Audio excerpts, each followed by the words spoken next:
52 yards should be just a nice, comfortable 9-iron for him. They're going to go nuts when he hits this thing.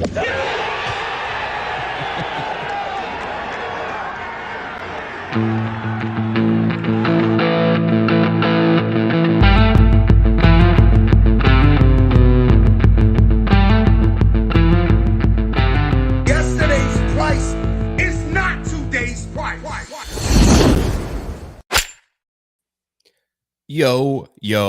Yo. Welcome in, Golf Degens. Weekly Golf Gambling Club meeting. Back. 2 weeks off. Feels like an eternity. I was fortunate enough. Nice little comfortable 9-irons all day last week for Russell Henley. Got another little winner. Got to add him up to the banner. My name, if you're here, is Joe Idoni. At Tour Picks on Twitter. Welcome to the Preferred Lines podcast, streaming live right now on Twitter. Also on YouTube. If you're here on Twitter, always love for you guys to pop over to the YouTube page. Just search Preferred Lines. It'll pop up very easily. You'll see the live stream. Drop your name in the comments. Let me know that you're here. I always like to see who's in the chat. Yeah, asking questions. Also available on iTunes and Spotify via the podcast version soon after we go off the air live tonight. Like, subscribe, all that good stuff. You know the deal. We're brought to you by the Fantasy Golf Pod. Chad, Eric, Jish all have content coming out this week. The sort of final stage before the tournament starts, they will have a live show there. Appreciate their support for the show as always. Here's what we got on tap for tonight. I'm going to bring a special guest on. We're going to talk a quick course preview for Memorial Park and the Houston Open. I'll go over some key stats for the week. Then we're just going to get right into the odds board, go through each and every range, top to bottom, see who we like this week. Without further ado, welcome to Preferred Lines. My good pal at Detroit Dave 7. What up, Drew? How's it going, buddy? Good, Joe. Thanks for having me, man. Congratulations on the Henley win. You're going to be running out of real estate to be putting new pictures up there. I don't know how you're going to figure that out, but Appreciate you having me, man. How is everything? Everything is great. It's a good problem to have. That's luckily, true. That's true. I've got a little wee bit of graphic design skills. I'll have to really tap into my resources and see what we got going, but just classic Russell Henley, a nice, easy breezy, wire-to-wire winner. And things on Sunday were very easy for him, as they always are when you get a Russell Henley ticket. Absolutely. No, it was it's good, man. When Russell Henley gets it going, he can make birdies in bunches, and it's kind of what you've had to do here the last few weeks with these kind of birdie fest. Looks like we may be changing kind of the script here as we head into this week. Yeah, always much tougher here. That course is fun. I think it was my buddy Will Haskett had some good stats about how he had one of the best Thursday, Friday, Saturday combinations of all time on the PGA Tour in terms of scoring numbers. Lights out performance by him. Everyone was good, but an easy 4. What would he win by 4 or 5? I'm not even sure. Yep. But he was able to kind of coast to a finish. Last time, I believe that the news came out that we're going to see Mayakoba as it's transitioning over to the beginning of the Live Tour schedule next year. Did you catch that news? I did. And it's interesting to kind of tie everything in with this week because the past 2 champions from this tournament are now on Live. We know Brooks did a little bit with this course. So everything kind of comes full circle here. But that's interesting. I mean, again, if you're the PGA Tour, not a stop that you're necessarily concerned with losing.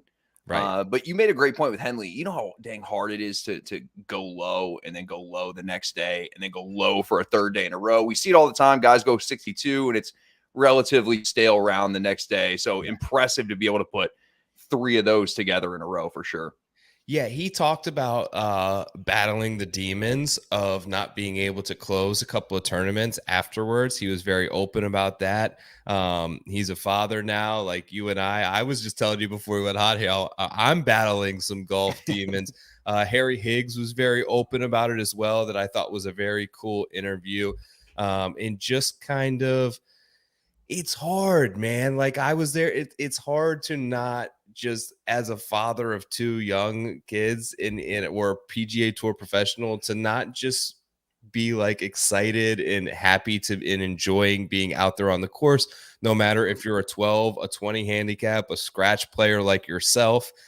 It's hard to not be hard on yourself after bad shots, and how these guys are able to sort of, deal with that on the PGA Tour level. What did you take from that? Yeah, I completely agree with that. And I know we talk and people talk a lot about perspective, and of Yeah. course it's overblown to an extent, but like it is and it isn't, right? Like if you're a PGA Tour player that's gone through pain and struggling, not be able to close the door in events, and now you have this other bigger power that you go home to with your family and your kids, and I think it makes it a little easier to absorb kind of the pain and disappointment of kind of choking away a week, if you will. But yeah, and the other thing that it's kind of under it not talked about is the difference of scheduling this year as compared to other years for a lot of these guys. The way that the tour's kind of flipped up on top of its head with these bigger events, and it's going to be tough for guys to kind of get their schedule down correctly, so it's different. But yeah, when you look at guys like that, I think sometimes the perspective thing's overblown, but I do think there's something to it, because I think it's easier to kind of put it behind you and move on than kind of sulk and kind of feel bad for yourself the way things ended. Yeah, 100%. And it's so key in such a mental game. Just having a proper perspective and being able to move on to the next shot is something that I struggle with. And clearly the PGA Tour pros struggle with as well. You mentioned the changes going on right now in the game of golf. And I went to Live Golf on Sunday of the Miami finales. I wrote a little article. It's on my page. If you want to check it out, go ahead and read that. I know you were hesitant to put anything out there in the first place, but I did check it out. I kind of was. I tried to be, Drew, as unbiased and genuine as possible. I knew that there was going to be people that weren't going to like it. I think I was talking to someone earlier. It's the first time I've ever lost followers, and I know I shouldn't really care about that, but I think I dropped 240 people. I had people DMing me the horrible things. But I thought it was important to put it out there. I know it's golf, but if you compare it to politics, there's just each side is so hell bent into where they sit as far as their perspective of things. Yeah. So they're not open-minded to hear things like this or listen to different opinions, where you're trying to shoot it straight down the middle as just a person that likes golf. So I think it's kind of become that, where it's each side's kind of at each other, and really there could be good found in both, in my opinion. Yeah, and I think I made this point very early on, and I had Tambo on. I think it was for either the PGA or the US Open show. I don't remember, but Liv hadn't started yet. But it had all, it had taken over the news cycle. And I was like, how does this make the PGA Tour better? Is there an avenue where this makes the PGA Tour better? And I still think it can. I think that we're seeing some developments for the players that are going to be an improvement in terms of the pay structure, in terms of the schedule, in terms of the path to the PGA Tour for some of these guys coming out of college. I still think there's a long way to go, but I'm still waiting the benefit, and how does it make it a better product for the consumer and us, the golf fan. Obviously the fall is kind of tough to to judge with the lack of coverage and no shot tracker.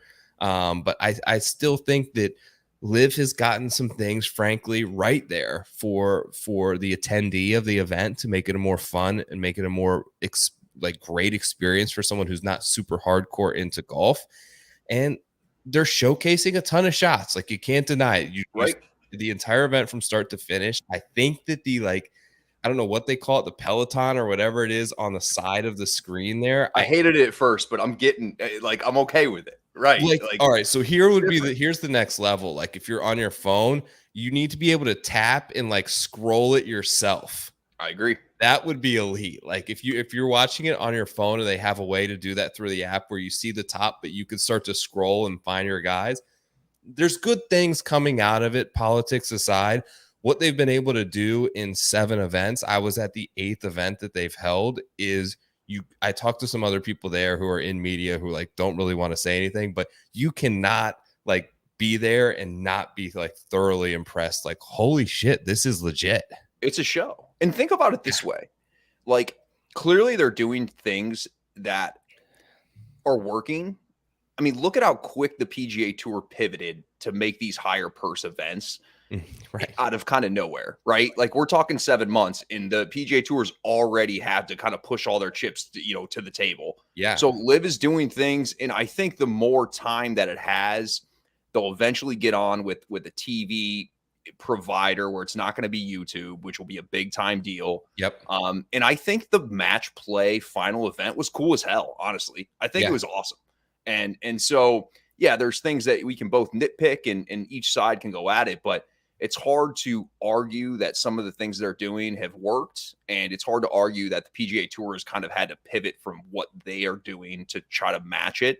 And it's kind of like the wild world of golf, right? Like it's free agency, it's just different, right? And Yeah. different is hard for people sometimes, especially in a sport that has been so kind of stuck in historical historical ways over time. It's Yeah. hard for people that have no golf and see people in shorts and we're pivoting to different things. It's hard for everybody to wrap their head around that. But they're doing a lot of things that have worked. And for me personally, it's definitely been more successful than I may have thought it would have been, if we sit here 8-9 months ago. Yeah, and where I think some of it may have came across that it was going to have this like lasting negative impact on the PGA Tour, and I think that's yet to be seen. I actually think it could, like long term, could help grow the presence of the PGA Tour if it helps make the sport more popular, if it helps make the sport more accessible, if it helps make the sport a better viewing product. Then it grows it's like, so there's this guy where I play golf at the course that I belong to. He's older, and he talked a little bit about it because he knew that I went to Live, but he used to be in the AFL, and he was in the AFL in the days where the AFL champion used to play the NFL champion. So the AFL was a startup basically, and there was like 3 times, and I think he said the first 2 times like the NFL crushed them. Then the AFL came along and like actually beat them in year 3. Inevitably, what happened is, due to like the contracts and the amount that the NFL was able to pay players and the resources that they had, the AFL could no longer compete. But ultimately what it did is it made the NFL like Better. accelerate its path of growth and made it a better product. And I think that same effect could be applied here. What they've done is they've taken gas and poured it on this fire of change that had taken forever. The PGA Tour would take forever to change anything. Nothing was happening. Everything was sort of stagnant and reliant upon a couple of stars to shoulder the burden of carrying the product.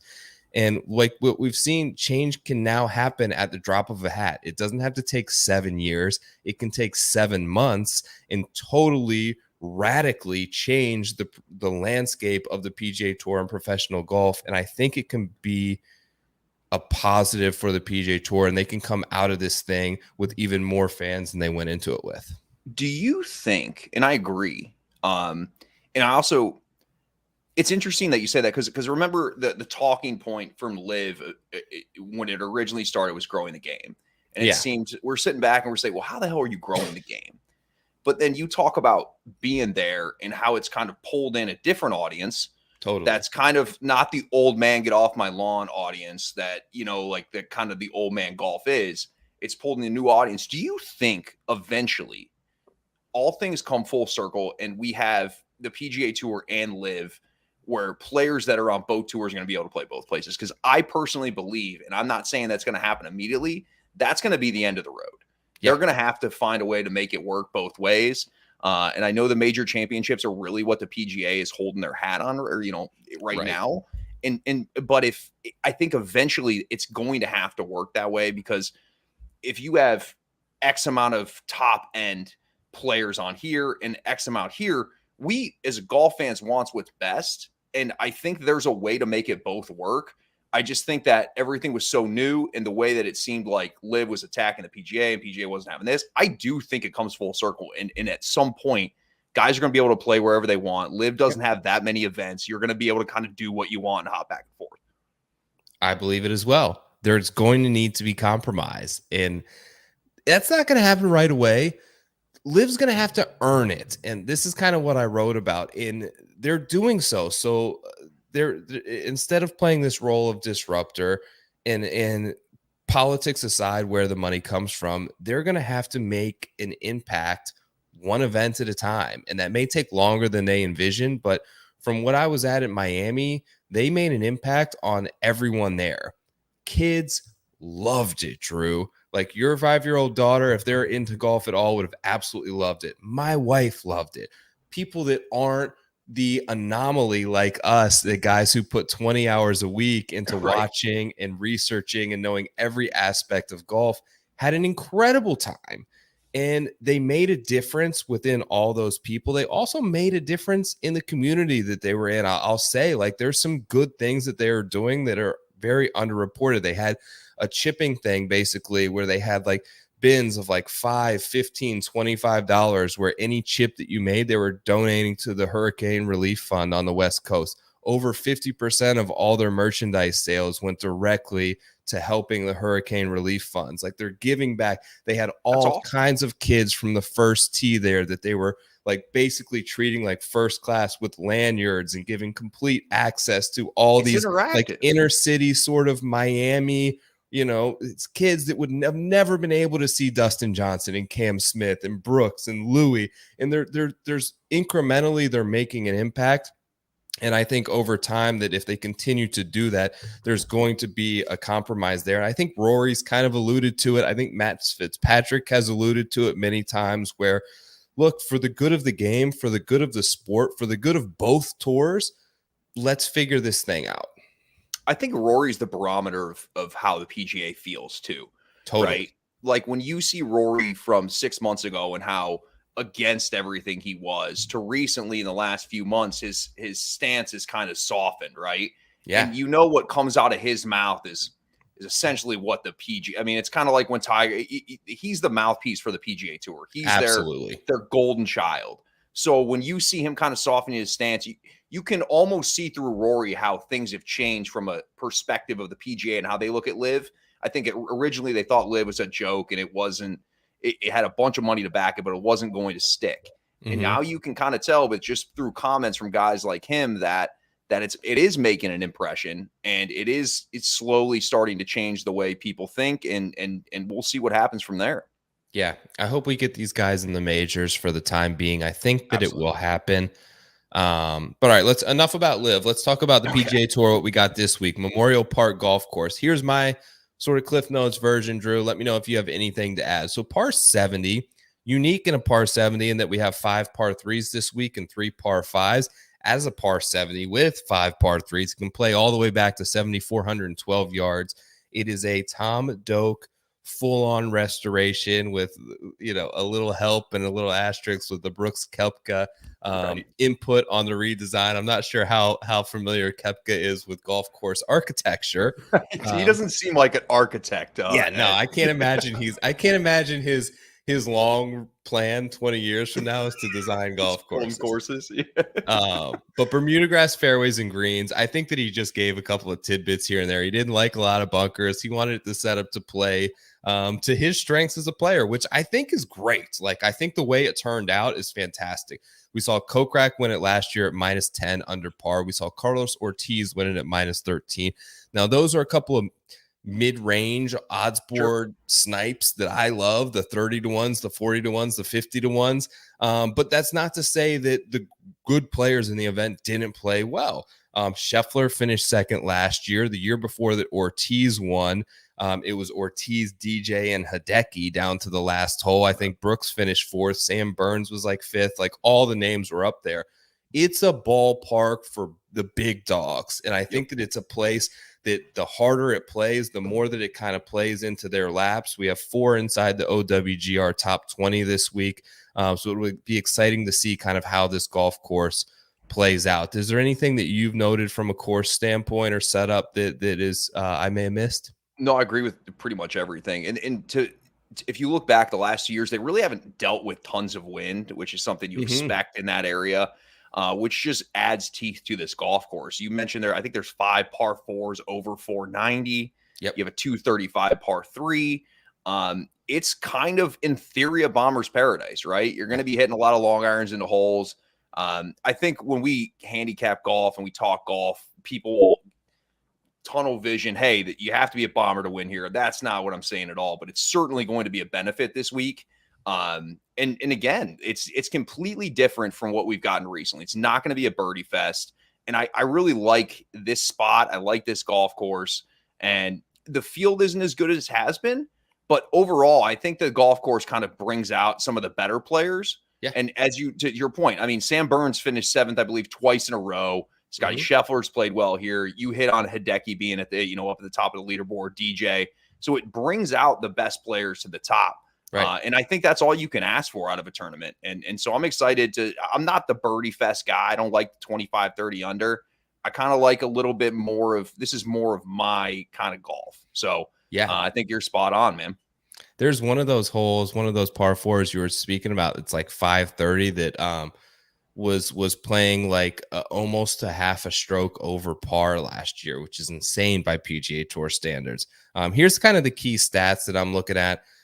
Require a blend, I think, more so on distance than accuracy, but I'm looking at a little bit of good drives gained, strokes gained off the tee. I sorted out difficult scoring conditions as a filter there as well. Like distance is here's my take sort of on distance, Drew. Tell me if you agree with this.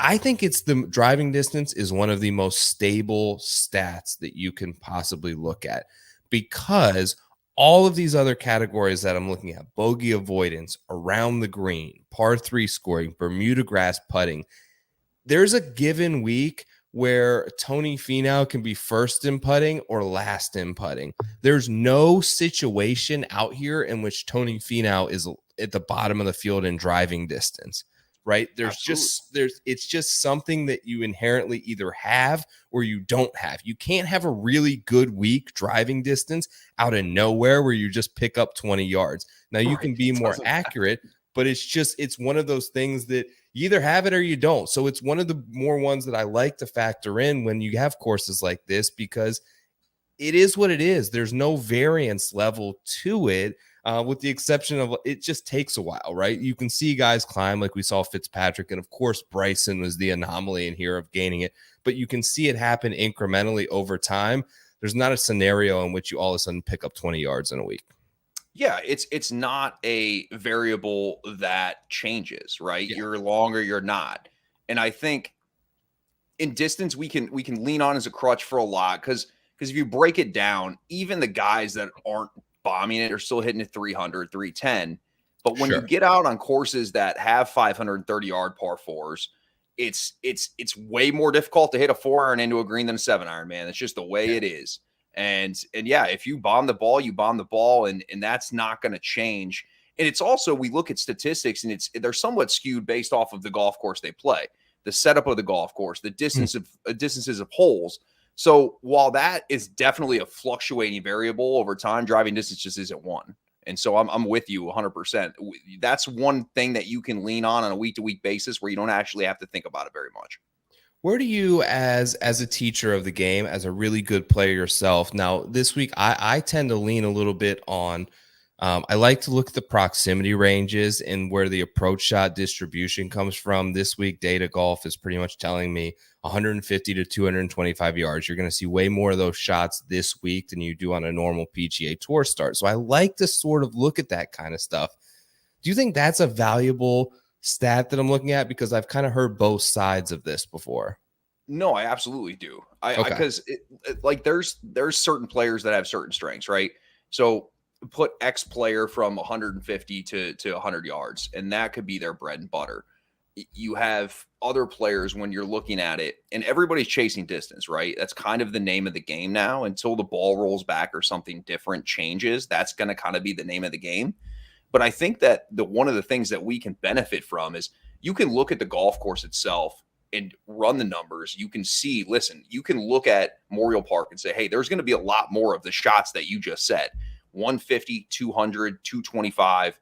And so that's definitely something that you look at and you can break it down on a week-to-week basis. I'm a big proponent of proximity from those distances. That's something that you have to rely on heavily. And because I think, again, every week everybody's like, oh, this is a ball striker's golf. Every golf course is a ball striker's golf course, right? Yeah. There's never going to be a week where strokes gained approach isn't like one of the more valuable things that we look at. So I think that we look at proximity and you can dial in distances. That kind of gives you the difference in leverage against those other statistics that again, fluctuate. Strokes gain approach, again, ball striking is always going to be important.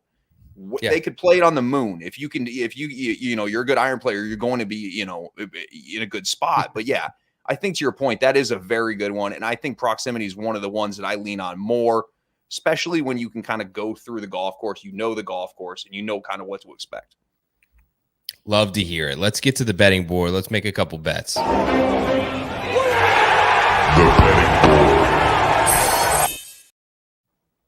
All right. Top of the board this week, Scotty Scheffler coming off the low round of the day, I believe on Sunday in Mayakoba, is 6-1 at the Houston Open. Sam Burns 14-1. Aaron Wise 18-1 is the best number available. Tony Finau, best number available at Bet365 is 22-1. Hideki's 25-1. Henley coming off of victory is 25-1. Drew, is there anything there that you like or you don't?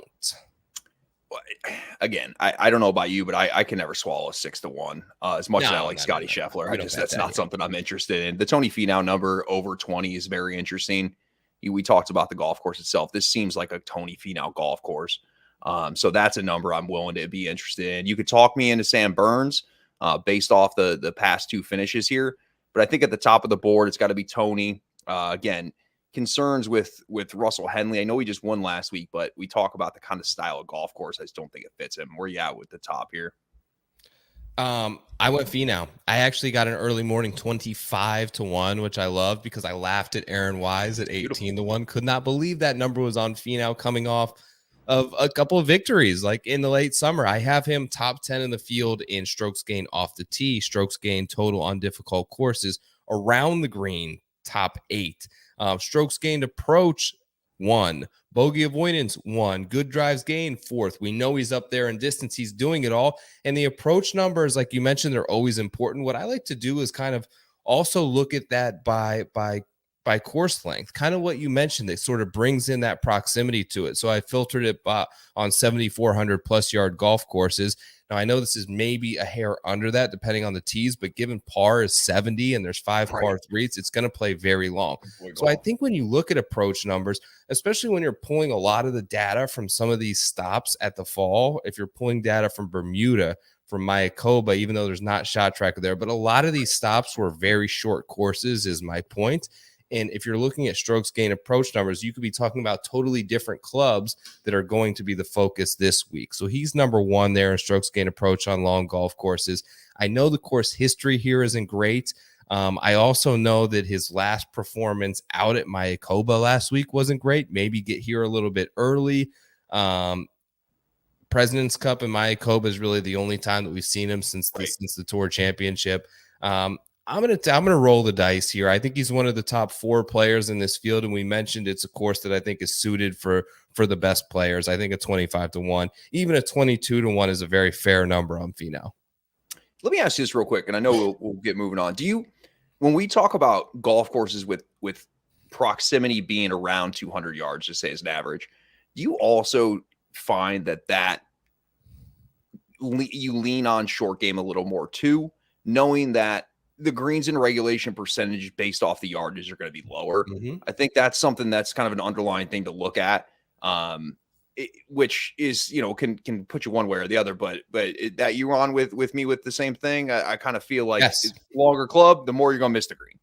Yep. And around the green, we didn't really touch on it, but one of the sort of nuances and unique parts of this golf course is all the short grass, the closely mowed areas around the green. I think Andy, who did a great preview earlier today, had it as the strokes gain around the green was almost double what you would see at a corollary course.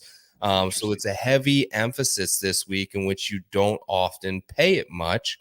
I think that Finau in particular is a very underrated player there, but yeah, your green and regulation percentage is going to be down. You're going to have to get up and down more. And it's hard here. Like the complexes of the greens are very difficult. They're very slopey. That Bermuda rough, I know it from being down here. When you get that Bermuda rough around 3 inch, it is squirrely and it's hard to chip out of because you basically get no spin. So it's all in sort of, if you're on the short sided, it's hard to stop the ball. And the tight lies around the greens. Yes. You know, if you're not confident in your chipping, we kind of saw it with Victor Hovland a little bit last year. That's kind of a nightmare scenario for somebody that's not feeling great about their game, is to play off, run offs and tight lies. So I'm with you on that. Okay, moving down the board a little bit. McNeely 26-1, Taylor Montgomery 29-1, Jason Day 33-1, Denny's 40, Joel Damon is 40. I'll pause it there. Any of those guys that you see setting up well this week, or are you kind of moving past that range? The only one I'm considering is Jason Day, just based off of the way he's been playing. I mean, his last 3 events have been really good. We know he's a good ball striker. The strokes gained with the flat stick's been there. But again, there's nothing that really pops out in this for me. I mean, I love Joel Damon, but this isn't just not a Joel Damon golf course, in my opinion. Right. Would agree there. Day, interestingly, gained strokes on approach again. I believe that makes it either 8 or 9 straight events, which is his longest streak in a while.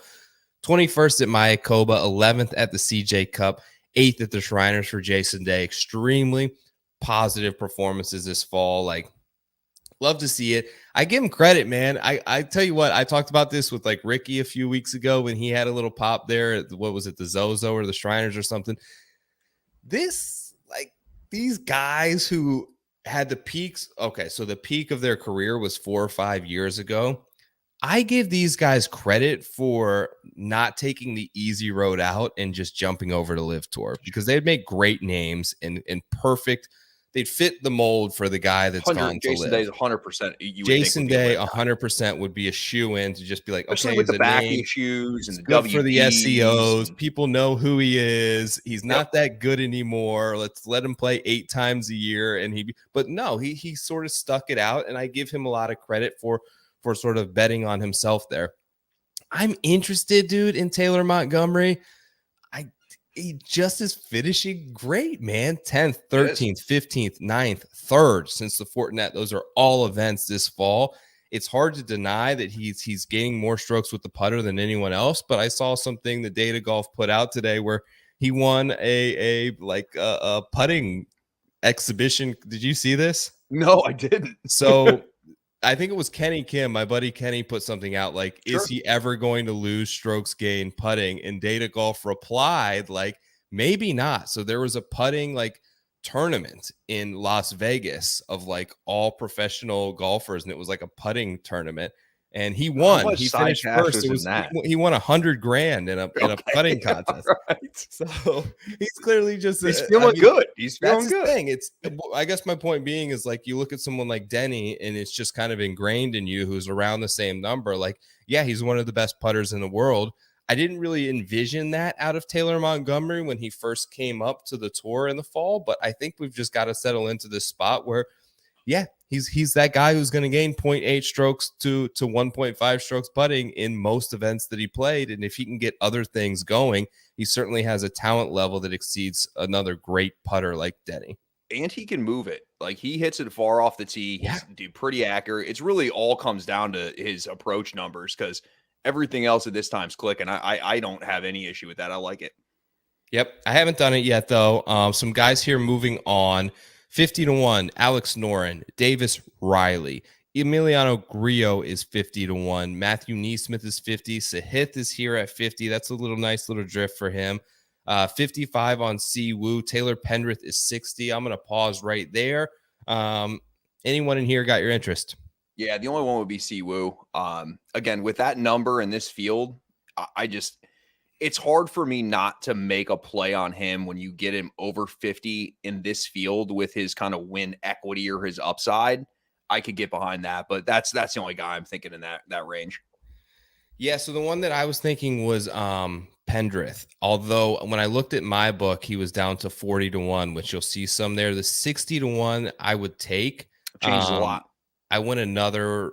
We'll talk about him next, but I went with another guy in the same region just because I couldn't get that price. But top 3 in the field in distance, top 3 in the field in strokes gained off the tee. He's really proficient at par 3 scoring, which I looked at, which there may be some flaws to that, but he's second in the field in terms of par 3 scoring. There's a good conglomerate of par 3s. You should probably, they're all varying yardages, which you should more than likely have a different club into all 5 of them, which is of course fun and a sign of a good design, well-designed golf course, in my opinion. Yeah, they got a wedge par 3, and they have a 3-wood par 3 for me. Yeah. I mean, for 240. I know. Let me a see little what bit of else it I all. had. I don't know that he has terrific course history here in Pendrith. But just a guy that I thought about, and I think if you have access to that 60-1 over at 365, I don't mind that bet. I agree. Okay, moving up the board, 66 is Hadwin, Putnam, Mackenzie Hughes, Taylor Moore, Keith Mitchell 71, Sebastian Munoz is 75-1, Aaron Rye 80, Shank 80, Burmeister 80, Sig 80. I got a couple here. What about you? Yeah, I got a couple too. And I'm gonna leave. You could definitely talk me in this week. It's tough, man. I'm definitely in on Grayson Sig. I like at 80, and I also like Adam Shank at 80. We talk about Adam Shank, hits the ball a ton, great approach numbers. I like it. The guy that's questionable, and I probably won't play, is Keith Mitchell. Again, he missed the cut last week, but this golf course, if we're talking about set up to with his game, this golf course is night and day from Mayakoba. Yes. So I could see it with Keith Mitchell, but I do like Grayson Sig. Grayson Sig's been off to a hot start already this year. And again, Adam Shank just fits the mold for who could play here, and also has a great name. Great. All right, I got a couple. Munoz, I pulled the trigger on right away, got an 80-1. It's probably a first round leader bet. Yeah, I was going to say first round leader for sure. Munoz in Texas. I am part of the group of people that I've seen that are on this Dean Burmeister 80-1. I know nothing about him. I ran a stat model. He was 4th in the stat model. He's checking all the boxes right now. It's just one of those ones where I'm going to plug my nose and see if the 80 can give me a Sunday sweat. And here's the one that I pivot to off of Pendrith. Taylor Moore. Very underlooked. I haven't heard anybody mention him this week, but absolutely like fantastic fall and run of form going on right now. He gained strokes, Drew, in every single stat category right now when you're looking at the last 50 rounds. Off the tee, approach, around the green, putting, tee to green. He's plus in every single one of those categories. Here are his finishes so far in the fall. 23rd at the CJ Cup in a great field. That's a good finish. 12th at the Zozo, missed the cut at the Shriners, 24th at the Sanderson, 36th at the Fortinet. So that's 4 out of 5 event, top 36 or better. So he's making the cut and finishing in the top half within that cut. He's from Texas, I believe St. Angelo, when I looked it up, Texas, which is about an hour from here. Grew up playing in his entire life in Oklahoma, went to school at Arkansas, should be familiar with the conditions and the climate and everything else that goes along with that. Should be a nice, comfortable spot for him. 66-1, I thought was a pretty good number. It's a great number. I actually would consider a placement bet on him as well. Yeah. Just based off the way it's trending. If you don't want to go with the outright, you can throw in a top 10 for, I'm assuming, pretty good value. So I had him down. I had him sort of pegged a little while ago as like birdie fest guy, right? Like courses where there's a ton of birdies, that would be his spot. Then he finished top 12 at the Zozo, which wasn't exactly a birdie fest. Then exactly. The CJ Cup, which was kind of hard. He finished 23rd. So he was able to carry those performances into 2 courses that I didn't think set up great for his style of play, which I think just goes to show you like the confident state that he's in right now as a player. I agree. Listen, man, when you get it going, I know we talk about a lot of all these different variables, but there's nothing like being on a heater, man. Throw it all out the window. If you're playing well and you're confident, that hole looks like a beach ball. So I love riding a hot hand. Full on long shot range. Straka, Will Gordon, both playing pretty well at 80-1. Wyndham Clark's 80. Woo is 90. Lower's 90. Smalley, Hodges, Long, Champ, Thompson, Sue, Liss. These are all guys kind of in triple digits here. There's some like old school names. We talked about old guys getting it back. That would be Justin Rose is 110-1. Gary Woodland's 125-1. Molinari, who had a decent little run here, is 125-1. Is there anybody up here for you that you think may be worth a bet or a placement, like a top 20 this week? and I don't suggest everybody else follow me, but for whatever reason, Danny Willett's a fun high upside 130 dart at the wall. And the only other guy would be Bo Hostler. Again, a guy that hits the ball far. You just never with both those guys, it could be over by hole 6 on Thursday. That's just kind of what you're getting into in this range. Those are, I like to, anytime I'm in this range, I like to see the guys that I think I value with very high upside. I could care less what the floor is. They could go out and shoot themselves out of the tournament. But those are two guys that I like the upside. Although I don't necessarily like Danny Willett. Out of these guys, him and Bo Hostler would be my two. Yeah, I did take Straka at 100 to 1.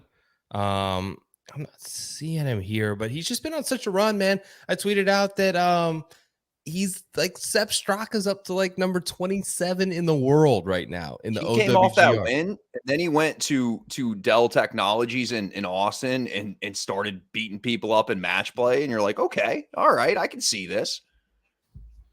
It's been insane.